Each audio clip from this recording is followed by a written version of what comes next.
గత ప్రభుత్వాల వల్ల నిరుద్యోగులు నష్టపోయారు. ఇప్పుడు కూడా అదే పద్ధతిలో నిరుద్యోగులు రోడ్డెక్కినారు. ఎందుకంటే నిరుద్యోగులు తలుసుకుంటే ప్రభుత్వాలు కూలిపోతాయి. కాబట్టి దీనిపై వెంటనే ప్రభుత్వం స్పందించి నిరుద్యోగులకు జాబ్ క్యాలెండర్ విడుదల చేయాలని కోరుతున్నాను. కాబట్టి మరి ఎంతో కష్టపడి సాధించుకున్న ఈ తెలంగాణలో గత ప్రభుత్వం అలా చేసింది, ఈ ప్రభుత్వం కూడా అలానే సమర్థిస్తే ఈ నిరుద్యోగులు ఊరుకునే ప్రసక్తి లేదు. కాబట్టి దీనిపై ప్రభుత్వం వెంటనే స్పందించాలని కోరుతున్నాను.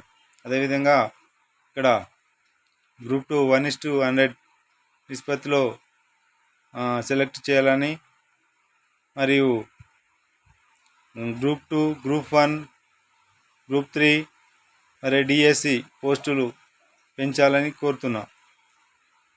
మరి త్వరలో డిఎస్సి ఎగ్జామ్స్ ఉంటుంది. దానికి టైం నిరుద్యోగులకు లేదు కాబట్టి దీన్ని పొడిగించాలని కోరుతున్నాను. దీనిపై వెంటనే ప్రభుత్వం స్పందించాలని నేను కోరడం జరుగుతుంది. దీన్ని నిర్లక్ష్యం చేస్తే మరి నిరుద్యోగులతో పెట్టుకుంటే ప్రభుత్వాలు ఏమవుతాయో మీకు ముందు తెలుస్తుంది. కాబట్టి దీనిపై వెంటనే స్పందించాలని ప్రభుత్వాన్ని వేడుకుంటున్నాం.